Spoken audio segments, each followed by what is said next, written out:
ప్రభు నామానికి మహిమ కలుగునుగాక. ప్రియమైన దేవుని వారలారా, మీ అందరికీ మన ప్రభువును ప్రియరక్షకుడినైన యేసుక్రీస్తు వారి శుభనామమున వందనాలు తెలియజేస్తూ ఉన్నాను. ఈరోజు మరి యొక్క దేవుని యొక్క వర్తమానాన్ని మనము క్లుప్తంగా తెలుసుకుందాము. చాలామందిలో మరి మొండితనము, అతిశయము, నిర్లక్ష్యము, కోపము ఉంటుంది. అయితే ఏ మనుషుల్లో ఈ 4 ఉంటున్నాయో వారు దేవునికి అవిధేయులైపోతారు. దేవునికి అవిధేయులైపోవడమే కాక దురాలోచనలు ఆ మనుషుల్లో ఏలుబడి చేస్తాయి. ఈరోజు మనం నేర్చుకోదగినటువంటి పాఠము ప్రశ్నగా ప్రవక్త అనే అంశాన్ని గురించి మనం మాట్లాడుకుంటాం. అయితే ఈ ప్రశ్నగా మారినటువంటి ప్రవక్త ఎవరు? ఎందుకు అవిధేయుడైనాడు? ఎందుకు ఈయనలో ఈ 4 ఆలోచనలు, ముఖ్యంగా ఈ దురాలోచనలు కలిగాయో మనము నేర్చుకుందాం. దీని ద్వారా దేవునికి మహిమకరంగా మనము ముందుకు సాగడానికి, దేవుని నామములో విధేయులుగా ఉంటూ దేవుని కొరకు బ్రతకడానికి ఓ మార్గము ప్రభు మనకు సరళం చేస్తున్నారని నేనైతే నమ్ముతున్నాను. మీరు కూడా దేవుని యొక్క మాటలు వింటూ ప్రభు నందు మరింత ముందుకు సాగుతారని ప్రభు పేరట నేను మీకు తెలియజేస్తున్నాను. ముందుగా ఇప్పుడు నేను మీకు తెలియజేశాను, ఈ మొండితనము, అతిశయము, నిర్లక్ష్యము, కోపము ఉన్నటువంటి ఈ ఆలోచనలు ఎవరికైతే కలుగుతాయో ఈ దురాలోచనలకు దారితీస్తూ దేవునికి అవిధేయులుగా మారిపోతారు.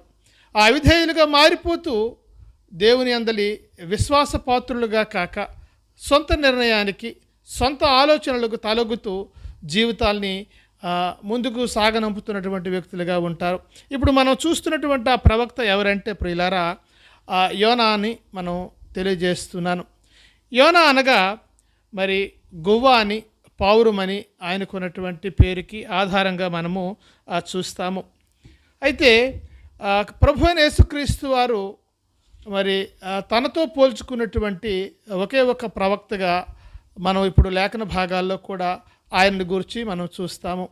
కాబట్టి యోనా మరి ఎలాగా దేవునికి అవిధేయుడిగా మారాడు, ఎలాగా దేవుని యొక్క ఆలోచనలను మరి తన యొక్క ఉద్దేశాలని ఆలోచన చేస్తూ దురాలోచనలకి ఎలాగా తన యొక్క ఆలోచనలు దారి తీసాయో మనం ఈరోజు నేర్చుకుంటాము. ఇక్కడ మనకి యోనా గ్రంథాన్ని మనము ధ్యానించాము చాలా మార్లు. అయితే యోనా గ్రంథాన్ని ధ్యానించినటువంటి ఆలోచనలో భాగంగా మనం చూసినట్లయితే ఇక్కడ 4 అధ్యాయాలు మనకి ఈ యొక్క గ్రంథంలో కనిపిస్తాయి. ఈ 4 అధ్యాయాల్లో మొదటిగా మనం చూసేటప్పుడు ఈ 1వ అధ్యాయం అంతా కూడాను మరి ప్రభు ఏం చెప్పారు అంటే, నినెవే పట్టణస్థుల దోషము దేవుని దృష్టికి బహు ఘోరముగా ఉంది గనుక నీవు వెళ్ళి నినెవే మహాపట్నంకి పోయి దాని దుర్గతి కలుగుచున్నదని ప్రకటించు అని చెప్పినటువంటి దేవుని ఆలోచనలను మరి తృణీకరించి ఆయన తర్షీషుకు పారిపోతున్నట్లుగా ఇక్కడ మనం లేఖన భాగాలు 1వ అధ్యాయాల్లో మనం చూస్తాము. అయితే ఈ సంగతులంతా మనకి విదితమైనప్పటికీ కూడా ఆ మొదటి అధ్యాయంలో మనం చూసినట్లయితే ప్రియులరా, ఇక్కడ మనం చూసేటప్పుడు యోనా ఆలోచనలో చూస్తే అక్కడ లోకము కనిపిస్తుంది. ఆ తర్వాతను ఓ నిద్రపోతుతనాన్ని మనం చూస్తాము, అతిశయాన్ని చూస్తాము, ముఖ్యంగా ప్రార్థనలో పూనుకోలేనటువంటి ఆ శక్తిని మనం చూస్తాము. ఆ తర్వాతను ఆపద ముక్కల ప్రార్థనలు కూడా ఆ మొదటి అధ్యాయంలో మనం చూస్తాము. ఇక 2వ అధ్యాయానికి వెళ్ళేటప్పుడు కూడాను అక్కడ కూడాను నామకార్థపు ప్రార్థన చూస్తాము. తర్వాతను చూసేటప్పుడు ప్రార్థనలో ప్రసంగాలు చూస్తాము, ప్రార్థనలో ప్రమాణాలు చూస్తాము.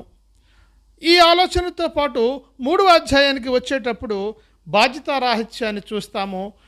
తర్వాతను అతిశయాన్ని కూడా ఈ యొక్క 3వ అధ్యాయంలో కూడా మనము చూస్తాము. 4వ ఆలోచనకి వచ్చేటప్పుడు 4వ అధ్యాయంలోకి వెళ్ళేటప్పుడు ఆ చింతను చూస్తాము, దురాలోచనలు చూస్తాము. ముఖ్యంగా ఈరోజు మనం చెప్పుకోదగినటువంటి అంశం ఏంటంటే, ప్రశ్నగా ప్రవక్త ఎలా మారిపోయాడు అనేది కూడాను మనం చూస్తాము. అయితే ప్రశ్నించాల్సినటువంటి మనుష్యుడైనటువంటి యోనా, ప్రశ్నించాల్సిన మనుష్యుడిగా ఉన్నటువంటి యోనా ప్రశ్నగా మారిపోయాడు. చూడండి, ప్రశ్నించాల్సినటువంటి మనుషులు ప్రశ్నగా మారిపోయారనుకోండి, ఆ పరిస్థితి చాలా కష్టంగా ఉంటుంది. చాలా ఇబ్బందిగా ఉంటుంది, చాలా దౌర్భాగ్యంగా ఉంటుందని నేను తెలియజేస్తూ ఉన్నాను. ఎందుకనంటే ప్రశ్నగా ఒక వ్యక్తి మారిపోయాడు అనంటే, అది కూడా ప్రశ్నించాల్సిన మనిషి ప్రశ్నగా మారిపోయాడంటే దురాలోచనలు ఎంతగా దారితీసాయో అనడానికి కూడా ఈ యొక్క గ్రంథము మనకు ఉపయోగపడుతుందని నేను మీకు తెలియజేస్తున్నాను. అయితే దేవుని యొక్క ఉద్దేశం ఎలా ఉంటుందంటే ప్రియులారా, ఆయన అందరినీ ప్రేమించే దేవుడు, ఆయన అందరినీ కూడాను సమానంగా చూడదగినటువంటి దేవుడు. ఎందుకనంటే ఇప్పుడు చూస్తున్నటువంటి లేఖన భాగాల్లో ఆయన యొక్క మనస్తత్వం ఎలా ఉంటుందో, దేవుని యొక్క ఉద్దేశం ఎలా ఉంటుందో, దేవుని యొక్క ప్రేమ ఎలా ఉంటుందో, మనుషుల పట్ల దేవుని యొక్క అతీతమైనటువంటి ప్రేమ ఎలా ఉంటుందో కూడాను మనం ఇప్పుడు చూస్తాము. అయితే ఈ సంగతులు చూసేటప్పుడు ముందుగా ఈరోజు ఈ 4 అధ్యాయాల గురించి మనము మాట్లాడుకోలేము, కానీ ఆ యొక్క 4 అధ్యాయంలో ఉన్నటువంటి కొన్ని మాటలను మాత్రం మనం చూస్తే మనకి ఆ 3 అధ్యాయాల్లో ఏం జరిగింది అనేది కూడా మనకి క్లుప్తంగా తెలుస్తుందని నేను మీకు తెలియజేస్తున్నాను. చూడండి ఒకసారి పరిశుద్ధ గ్రంథాన్ని తెరిచినట్లయితే ఆ యొక్క వాక్య భాగాల్ని మనం చూసినట్లయితే కొన్ని ఆలోచనలు మన తలంపుల్లోనికి తీసుకోవచ్చు. తద్వారా దేవునికి విధేయతగా ఉండడానికి అవకాశం కూడా ఉంటుందని నేను మీకు తెలియజేస్తున్నాను. ఇక్కడ చూసేటప్పుడు ప్రియమైన దేవుని వారలారా, ఇక్కడ 4వ అధ్యాయంలో ముందుగా నేను 3వ వచనమును చదువుతున్నాను. దయతో మీరందరూ కూడాను పరిశీలిస్తారని ప్రభు పేరట తెలియజేస్తున్నాను. నేనిక బ్రతుకుట కంటే చచ్చుట మేలు, యెహోవా నన్నిక బ్రతుకునియక చంపమని యెహోవాకి మనవి చేసెను. ఇక్కడ దేవునికి యోన మనవి చేస్తున్నాడట. ఏమైనా మనవి చేస్తున్నాడు అనంటే, నేనిక బ్రతుకుట కంటే చచ్చుట మేలు అని. ఒక మనిషి ఈ మాట ఎప్పుడు చెప్పగలుగుతాడు? నేను చనిపోవాలన్న మాట ఎప్పుడు చెప్పగలుగుతాడు? ఎంతో కష్టం వచ్చేటప్పుడు, ఎంతో నష్టము వాటిల్లినప్పుడు, ఎంతో దౌర్భాగ్యమైనటువంటి స్థితిలోకి వెళ్ళిపోయేటప్పుడు మాత్రమే నేను చచ్చిపోతే బాగుందని, నన్ను తీసుకుపో అని దేవుణ్ణి ఒక మనుషుడు కోరుతాడు. మరి ఇక్కడికి ఈయనకి ఇంత కష్టం ఎందుకు వచ్చింది? దేవుని మాట విన్నదుకు వచ్చిందా, దేవుని మాట విన్నదుకు వచ్చిందా అనేది మరి యోనా గ్రంథాన్ని చదివినటువంటి ప్రతి ఒక్కరికి కూడాను మరి ఈ యొక్క ఆలోచనలు అర్థం అవుతాయి. మరి ఆలోచనలు ఎవరికి మరి అర్థం కావు అని అంటే, దేవునికి విధేయతగా లేనటువంటి వ్యక్తులకి అర్థం కావు, దేవుని కొరకు బ్రతకలేనటువంటి వ్యక్తులకి అర్థం కావు. ఇక్కడ కూడా ఈయన ఎలా ఉన్నాడంటే ఒక ప్రవక్తగా ఉన్నాడు. దేవుడు చెప్పిన పనిని చేయదగినటువంటి ఓ మహా గొప్ప వ్యక్తిగా ఉన్నాడు. అయినప్పటికీ కూడా ఆయన చేయదగినటువంటి పని చేయకపోగా మరి ఆయన ఆలోచనలు, ముఖ్యంగా దురాలోచనలో పోయినటువంటి సంగతుల్ని ఆయన హృదయంలో పెట్టుకున్నట్లుగా ఇక్కడ మనం చూస్తాము. ఆయన దేవునితో చేస్తున్నటువంటి మనం ఎలా ఉందంటే, ఇక్కడ మనం చదువుకున్నాం కదా, ఇక నన్ను బ్రతుకునియక చంపేసే అంటున్నాడు. దేవునికి చంపమని ఆయన ఆర్డర్ వేస్తున్నాడు. అయితే ఆ మనవిని చూసినటువంటి దేవుడు ఆయనకి పరీక్షించాడు, ఆయనని ప్రశ్నించాడు. ఆయన ప్రశ్నించినటువంటి దేవుని యొక్క ఉద్దేశాలు ఎలా ఉన్నాయో, దేవుడు ఆయనను సరిచేయడానికి ఓ 4 సాధనాలను వాడుకున్నాడు. ఆ సాధనాలు ఏమై ఉన్నాయో నేను మీకు చూపించి ఈ వర్తమానాన్ని ముగించాలని ఆశపడుతూ ఉన్నాను. ఈ యొక్క దురాలోచనలో భాగంగా ఇక్కడ యోనా చేసినటువంటి ఆలోచనలో ఎలా ఉందంటే, నేనిక బ్రతుకుడి కంటే చచ్చుట మేలు అని చెప్తూ అంటున్నాడు. యెహోవా నన్ను బ్రతకనీయక చంపుమని అంటున్నప్పుడు ఆయన ప్రశ్న మొదలుపెట్టాడు. దేవుడు ఎలాంటి ప్రశ్న మొదలుపెట్టాడో ఇక్కడ నేను మీకు చూపిస్తాను. చూడండి, 4వ వచనం నేను చదువుతున్నాను. 4వ అధ్యాయం, యోనా గ్రంథం 4వ అధ్యాయము 4వ వచనం చదువుతున్నాను. అందుకు యెహోవా నీవు కోపించుట న్యాయమా అని అడిగాను. దేవుడు అడుగుతున్నాడు ప్రవక్తకి, నీవు కోపించుట న్యాయమేనా అని. ఒక్కొక్కసారి కోపము మనుషులు పడతా ఉంటుంటారు. మరి కోపం ఎందుకు పడతారో అర్థం కాదు. కారణం ఏంటంటే, అవిధేయత వారిలో ఉన్నప్పుడు, అజ్ఞానము వారిలో వాటిల్లినప్పుడు, వారు అనుకున్నది వారికి జరిగిపోవాలన్నటువంటి నిర్ణయాలు తీసుకున్నప్పుడు ఎలా ఉంటాయంటే దురాలోచనలు ఏలుబడి చేస్తాయి. అవి ప్రశ్నించేవిగా వారి దగ్గర మిగిలిపోతాయి.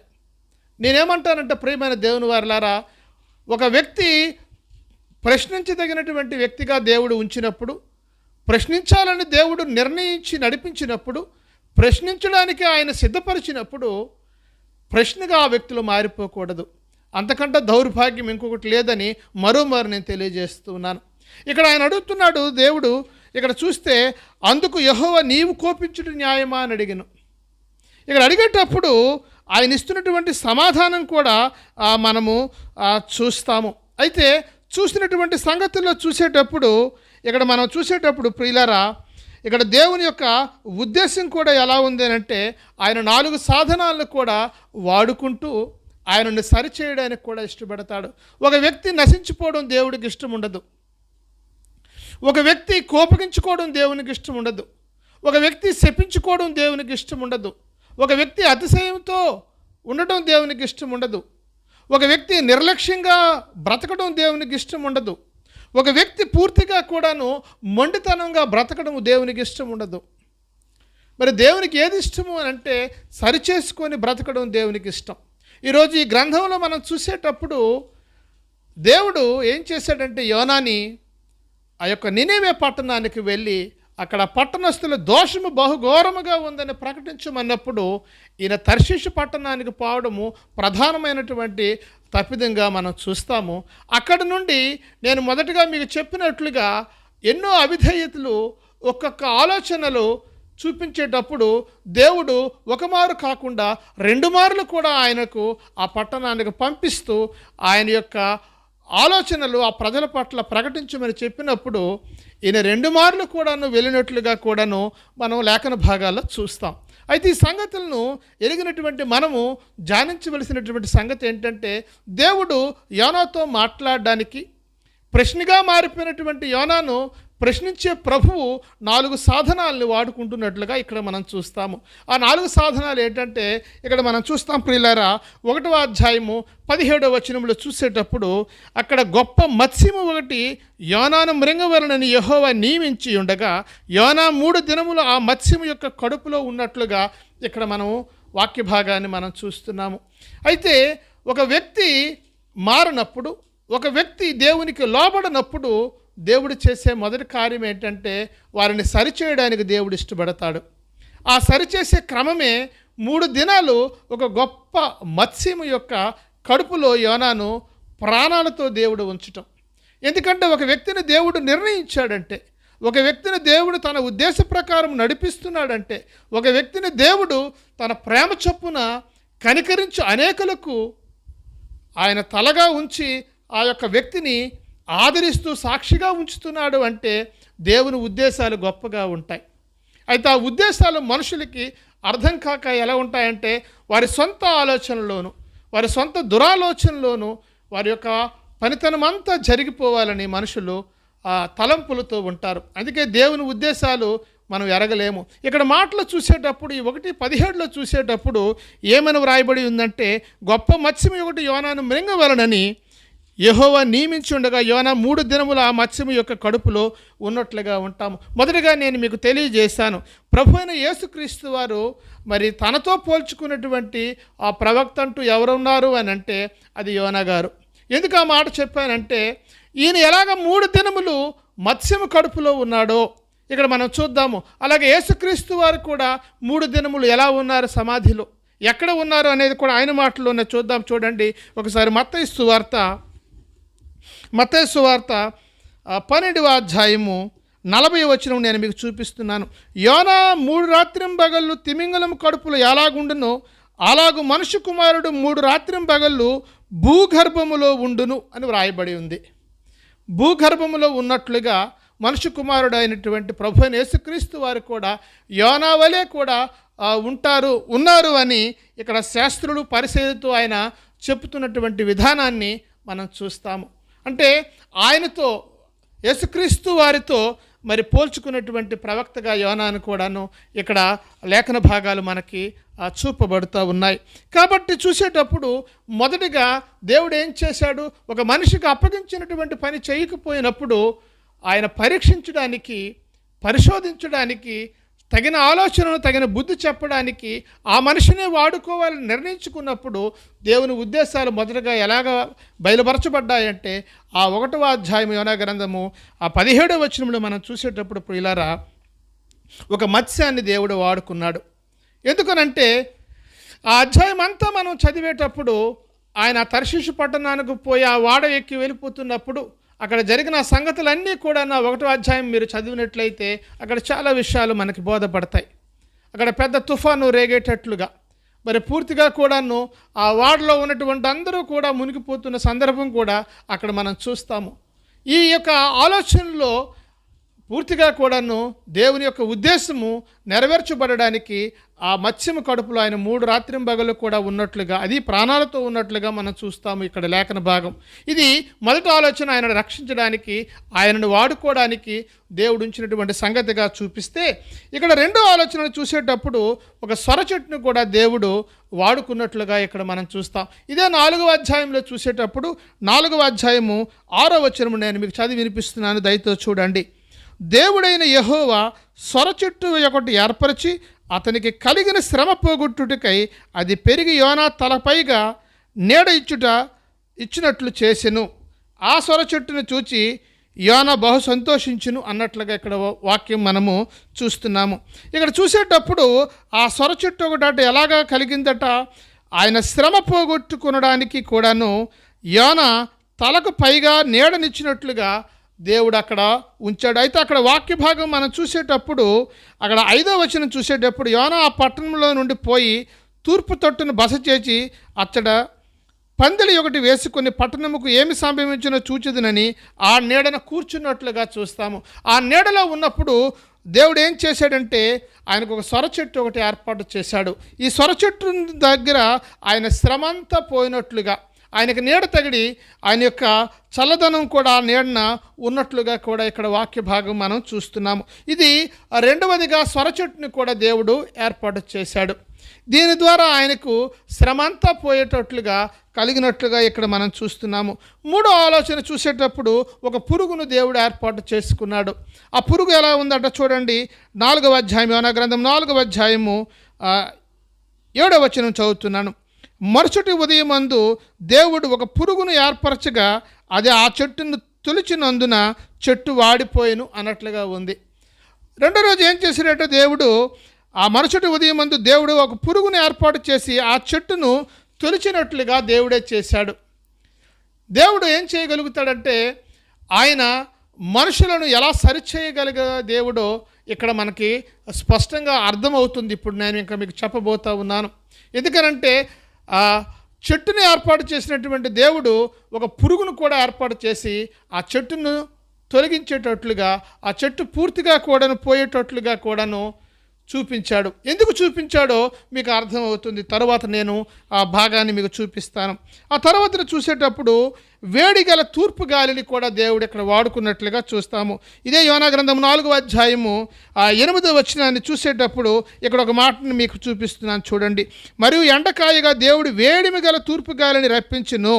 యోనా తలకు ఎండదెబ్బ తగలగా అతడు సొమ్మ చెల్లి బ్రతుకుడు కంటే చచ్చుట నాకు మేలను కొనును. ఇక్కడ కూడా ఆయన ఏమంటున్నాడంటే ఆయనకు శ్రమ కలిగింది కాబట్టి, ఆయనకు శ్రమ కలిగినందువల్ల ఏం జరిగిందంటే చచ్చిపోతే మేలు అనుకుంటున్నాడు. మనిషికి శ్రమ కలిగేటప్పుడు చచ్చిపోతే మేలు అనుకుంటాడు. అంటే నీకే శ్రమ కలిగేటప్పుడు నువ్వు చచ్చిపోతే మేలు అనుకుంటున్నావు కదా, మరి నీకు దేవుడు అప్పగించినటువంటి పని ఏముంది? దేవుడు నీకు ఎక్కడికి వెళ్ళమన్నాడు? ఎలాంటి పట్టణానికి వెళ్ళమన్నాడు? ఎంతమంది అక్కడ నశించిపోతున్నారు? నీకు ప్రకటించి రమ్మన్నాడు ప్రభు. మరి నువ్వు చేసిన పని ఏంటి? ఆయన చెప్పిన పనిని నువ్వు చేయకపోగా, విధేయత నీలో లేకపోగా అవిధేయుడు అయిపోయి దురాలోచనలోకి పడ్డావు. ఎలాంటి దురాలోచనలకు పడ్డావు? చచ్చిపోతే మేలు అనుకున్నటువంటి దురాలోచనకు పడ్డావు. అది కూడా ఆయనకే చేసుకుంటున్నటువంటి మనవిగా ఉంది. అక్కడ 4వ అధ్యాయం నేను మీకు మొదటగా చూపించాను. ఆ యొక్క 3వ వచనంలో చచ్చుట మేలు అని దేవుని దగ్గర అంటూ ఉన్నాడు. మరి ఇక్కడికి వచ్చేటప్పుడు కూడాను ఆ 9వ వచనానికి మనం చూసేటప్పుడు దేవుడు ఆ స్వర చెట్టును కూడాను తీసివేసేటప్పుడు ఆయన అంటూ ఉన్నాడు. ఏమని అంటున్నాడో తెలుసా అండి? 9వ వచనము, ఆ స్వర చెట్టును గురించి నీవు కోపించడం న్యాయమా అని యోనాకి అడుగుతూ ఉన్నాడు. అక్కడ కూడా మనం చూసేటప్పుడు చచ్చిపోతే మేలు అంటున్నటువంటి యోనాను చూసి ఇక్కడ నీవు కోపించుడు న్యాయమని మరలా దేవుడు ప్రశ్నిస్తున్నాడు. అక్కడ మొదటిగా 4వ అధ్యాయము 4వ వచనములో ఆయన అంటున్నాడు, యోనాకు ప్రశ్నిస్తున్నాడు. ఎలాగ ప్రశ్నిస్తున్నాడంటే ఇక్కడ మనం చూస్తున్నాము, నీవు కోపించడం న్యాయమా అని మొదటిగా ప్రశ్నించాడు. ఇక్కడ 9వ వచనంకి వచ్చేటప్పటికి ఏమైనా ప్రశ్నించుడంటే నీవు కోపించడం న్యాయమా అని. ఎందుకనంటే ఆయనకి ఎండ తగిలేస్తుంది, తూర్పు గాలి వేడి తగులుతూ ఉంది. ఆయనకు సుఖం లేదు. ఎక్కడ కూడా ఆయన ఆలోచనలో కూడాను, ఆయన ఉద్దేశాలకు కూడాను ఆనందం లేదు, సంతోషం లేదని ఆలోచన చేస్తున్నటువంటి యోనాకి దేవుడు ఇక్కడ 2 మార్లు కూడాను ప్రశ్నిస్తున్నట్లుగా మనం చూస్తాము. చూసేటప్పుడు 4 సాధనాలను దేవుడు వాడుకున్నాడు కదా. ఒక మత్స్యాన్ని వాడుకున్నాడు, రెండవది చూస్తే ఒక సొరచెట్టును వాడుకున్నాడు, మూడవది పురుగును వాడుకున్నాడు, నాలుగవది చూస్తే వేడిమి గల తూర్పు గాలిని దేవుడు వాడుకున్నాడు. ఈ 4ని వాడుకునేటప్పుడు ఇంక అప్పటికీ కూడాను ఆయనలో ఆలోచన ఏంటంటే నేను చచ్చుట మేలు అంటున్నాడు. ఎందుకంటే ఆయనకు సుఖం లేదు కాబట్టి, ఆయనకు శ్రమ పడుతున్నాడు అనే ఉద్దేశంతో ఉన్నాడు కనుక. అయితే అప్పుడు దేవుడు ఆయనకి చివరిగా మరలా కూడా ప్రశ్నిస్తున్నాడు. ఆ ప్రశ్న ఏంటో నేను మీకు చూపిస్తాను. చూడండి, 4వ అధ్యాయము 11వ వచనం నేను మీకు చదువుతూ ఉన్నాను. చూడండి, అక్కడ మాటలు చూసేటప్పుడు ఆ 10వ వచనం చదువుదాం. 10వ వచనం చదివేటప్పుడు ప్రభువు ఆయనతో ఇలా మాట్లాడుతున్నాడు. 2 సార్లు ప్రశ్నించినటువంటి ప్రభువు ఇలా మాట్లాడుతున్నాడు 10వ వచనంలో. అందుకు యెహోవా, నీవు కష్టపడకుండాను పెంచకుండాను ఒక రాత్రిలోనే పుట్టి పెరిగి ఒక రాత్రిలోగానే వాడిపోయిన ఈ సొర చెట్టు విషయంలో నీవు విచారపడుచున్నావే. ఒక రాత్రిలో పుట్టి పెరిగి నీకు సుఖాన్నిచ్చే ఈ సొర చెట్టు విషయంలో నీవు సంతోషిస్తున్నావే. అయితే ఏంటో సంగతి, తరువాత సంగతి ఏంటో ప్రభు చెప్తున్నారు. చూడండి అక్కడ 11వ వచనంలో, అయితే 120,000 కంటే ఎక్కువై కుడి ఎడమల ఎరగని జనమును బహు పశువులను గల నినెవే మహాపురము విషయములో నేను విచారపడవద్దా అని యోనాతో సెలవిచ్చాడు. నీ ఒక్కడి కోసం, నీ ఒక్క ప్రాణం కోసం నువ్వు చూసుకుంటున్నావు. ఈరోజు చూసేటప్పుడు చాలామంది యొక్క ఆలోచనలు అలాగే ఉన్నాయి. ఎవరి ప్రాణంకి వారే చూసుకుంటున్నారు, ఎవరి ఆలోచనలకు వారే తొలగుతున్నారు, ఎవరి యొక్క సంగతులను వారు గొప్పగా ఆలోచనలు చేస్తున్నారు.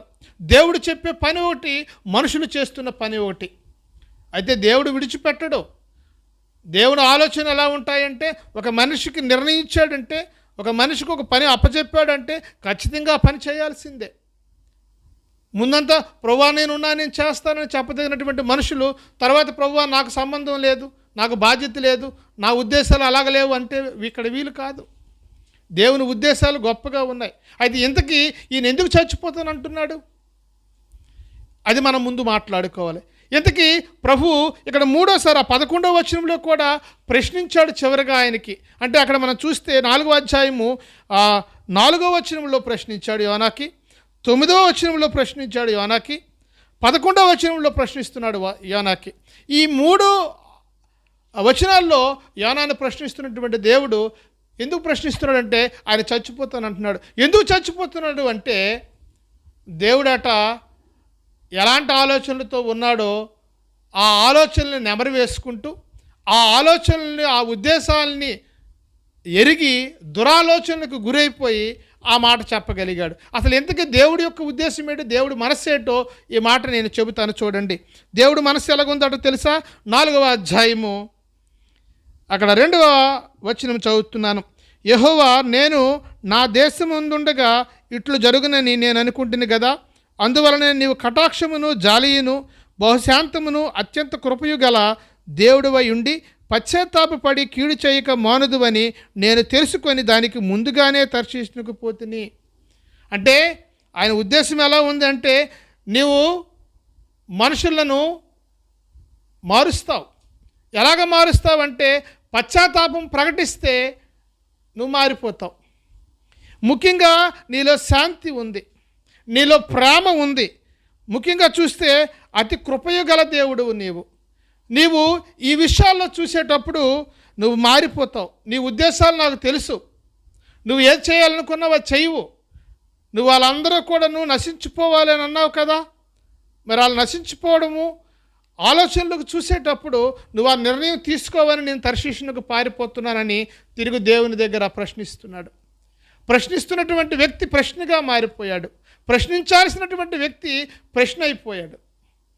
ఈరోజు ఈ యొక్క అంశం కూడా అదే, ప్రశ్నగా మారిపోయినటువంటి ప్రవక్త. ఎందుకంటే ప్రశ్నించి ప్రకటించమంటే ఈయనేం చెప్తున్నాడంటే తిరిగి ప్రశ్నగా మారిపోయాడు. దేవుడు అడిగిన దానికి సమాధానం లేక నిలిచిపోయాడు. రాత్రికి రాత్రి పెరిగినటువంటి ఒక చెట్టు విషయంలో నీకు శ్రమ కలిగితే ఎన్ని వేల మంది ప్రజలు నశించిపోతున్నారు. సృష్టికర్త అయిన నేను, సృష్టిని సృష్టించినటువంటి నేను ఆ మనుషుల పట్ల, వారి పట్ల, వారి ఉద్దేశాల పట్ల నాకు ఆలోచనలు ఉండవా? నశించిపోవడం దేవునికి ఇష్టం లేదండి. నశించిన దానిని వెదక రక్షించడానికే ప్రభు అయిన యేసుక్రీస్తు వారి ఈ లోకానికి వచ్చారు. ఈ ఆలోచనలు బట్టి మనం చూసేటప్పుడు ఇక్కడ 3వ అధ్యాయము చివరిగా చూపిస్తాను చూడండి. ఇక్కడ 3వ అధ్యాయము అక్కడ 2వ మారు యోనాకి వెళ్ళి ప్రకటించమని చెప్పినటువంటి దేవుని యొక్క ఉద్దేశము, ఆలోచనలు బట్టి అక్కడ ప్రజలు ఎలా మారారంటే ఇక్కడ నేను మీకు తెలియజేస్తున్నాను. 3వ అధ్యాయము 9వ వచనము చదువుతూ ఉన్నాను చూడండి. అక్కడ ఆ పై లైన్లు చూసేటప్పుడు మనుషులు ఏదియూ పుచ్చుకొనకూడదు, పశువులు కానీ ఎద్దులు కానీ గొర్రెలు కానీ మేత మేయకూడదు, నీళ్లు త్రాగకూడదు. మనుషులందరూ తమ దుర్మార్గములను విడిచి తాము చేయు బలత్కారములు మానివేయవలనని, మనుషులేమి పశువులేమి సమస్తమును గోనెపట్ట కట్టుకునవలనని జనులు మనఃపూర్వకంగా దేవుని వేడుకొనవలనని ఆ దూతలు నినేవే పట్టణముకు చాటించి ప్రకటన చేసిరి. ఈ నినేవే వారు తమ చెడు నడతలను మానుకొనగా వారు చేయుచున్న క్రియలను దేవుడు చూచి పశ్చాత్తాప్తుడై వారికి చేదునని తాను మాట ఇచ్చిన కీడు చేయక మానాడు. దేవుడు మాట ఇచ్చాడు, వారిని తీసేస్తాను, వారి యొక్క దుర్మార్గములు ఎక్కువైపోయాయని చెప్పినప్పుడు కూడా ఏమైతే దేవుడు చెప్పాడో, ఏమైతే దేవుని యొక్క ఉద్దేశాలు అక్కడ ఉంచాడో ఆ ప్రజల పక్షాన, ఆ ప్రజల ఆ మాటలు నినేవే పట్టణ ప్రజలు చక్కగా ఎప్పుడు విన్నారో ఆ సంగతులన్నింటినీ కూడాను క్లుప్తంగా కూడాను దేవుని పక్షాన్ని విని మరి తగ్గించుకున్నప్పుడు దేవుడు కనికరించాడు. చూడండి ప్రియులారా, దేవుడు బహుశాంతం కలిగిన వాడు. ఆయన పాపిని ప్రేమిస్తాడు, పాపాన్ని ద్వేషిస్తాడు.